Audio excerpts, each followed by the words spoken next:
Right, so let's talk about forearms. So for me, the forearms are one of the most underrated muscles on the body. When in a normal t-shirt, it's only the neck and forearms that are actually visible. So you want to make sure that you're not neglecting them. And if you're someone like me that naturally has tiny wrists and small forearms, you're not going to look that great when you're posing next to someone who actually has big forearms. So I want to know if there's a way to grow my forearms without using these stupid grippers that everyone's selling on TikTok. So how am I going to grow my forearms? When my dad was younger, he used to compete in karate, and one of the things he needed was strong forearms and a good grip. And my dad told me one way they used to grow their forearms was by having a bar with a weight on the end where they would twist it to bring the weight up either forwards or backwards. This would help with their grip and their forearms. And the problem with these wrist rollers are that they're not cheap. I had a quick look on eBay, some went for £35, £30, £25, and realistically I think I can make one myself. So let's do it. Into the shed. It's quite a simple contraption really. It took me about 20 or 30 minutes to make. Wasn't really that hard. So here I've actually got the final product. I did film the whole procedure on how I made it, and then for some reason my CapCut glitched. So here's the final product. It's quite simple. It's just a bar that I've cut and drilled, sanded the ends down, put some string around, and I've attached on a clip and made a little hook here so the weight can hang freely without me worrying that the weight's going to slip off or fall off. So now let me show you how it actually works. So as you can see, got the bar, bit of rope, a clip and a weight. And all I'm doing is slowly turning this, bringing the weight up. This is working my forearms and my grip to bring the weight up. There's two ways you can do it. The way I did, starting off rolling forward, or you can roll it backwards. So then you're training your wrists, forearms in both directions.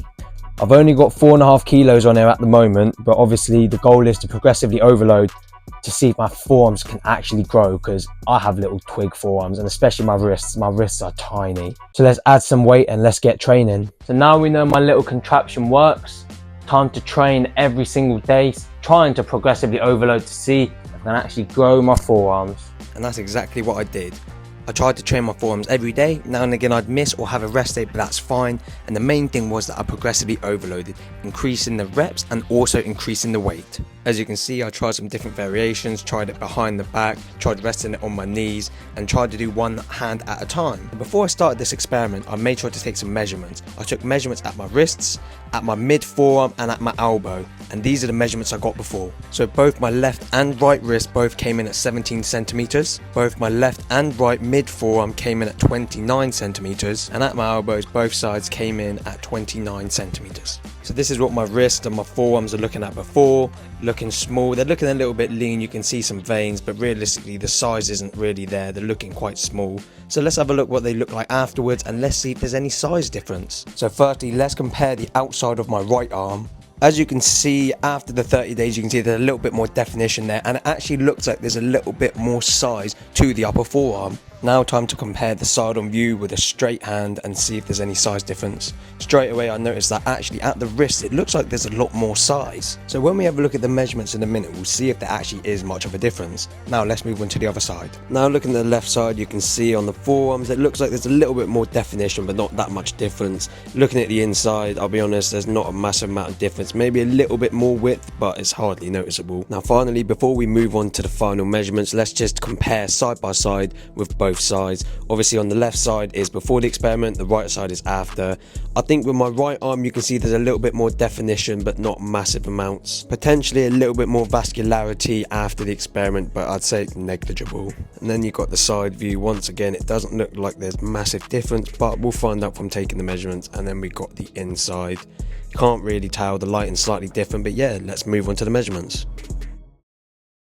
Right, so before the experiment, both of my wrists measured at 17 centimeters, and after the experiment, both were measured at 17 centimeters again. I'll be honest, I don't really think you can grow your wrist size much unless you put on a lot of fat or you're really working your wrist. You don't really have much muscle around there, it's mainly tendons. For me, the more important ones are the mid-arm measurement and the measurement at the elbow. So let's have a look. So let's start with the right side. So my mid-arm before the experiment was 29.5 centimeters, and after the experiment, 30.5. That's a 1 centimeter increase. And I know some people are going to say, oh, that could be because you're training biceps. biceps. Well, if I could gain 1 centimeter in my mid-arm just from doing biceps, I wouldn't even need to train my forearms. So to be honest, a 1 centimeter increase is actually quite good. And moving to the left side, before the experiment, that was 29 centimeters.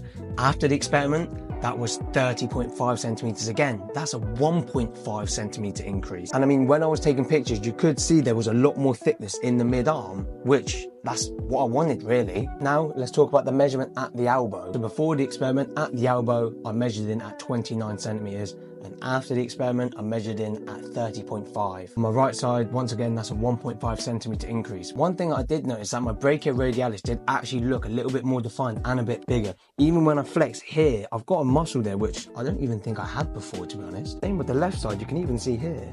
There's a nice little lump. I'm pretty sure I didn't have that before training forearms, so that's probably what's giving me that little bit of extra size. And finally, the left side, of course, there's been an increase as well. I started off at 28.5 centimeters and I ended off at 30 centimeters, so that's given me a 1.5 centimeter increase as well. So all in all, there has been increases. Obviously, no increase at the wrists. I've still got tiny little wrists, but unfortunately, that's just genetics and I can't really do a lot about that. But training the actual forearms and the brachioradialis, sorry if I butcher it, I've actually seen an increase in size and a little bit more definition, especially on the inside of my forearms as well. So what can I take from this experiment? Should you train your forearms every day or every other day to grow your forearms?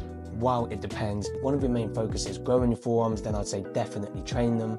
But if you're not that worried about it, they will gradually grow over time when you're doing pull-in movements or training biceps. If you're like me and you've got tiny forearms and you actually want to grow them, I would say train them because it will just speed up the process a lot quicker. So that's the end of the experiment. So if you enjoyed, make sure you drop a like and subscribe. And subscribing doesn't just help me, it helps you out because it allows me to have guests on the channel, which makes the entertainment even better for you guys to watch. So thanks for watching and I'll see you on the next one.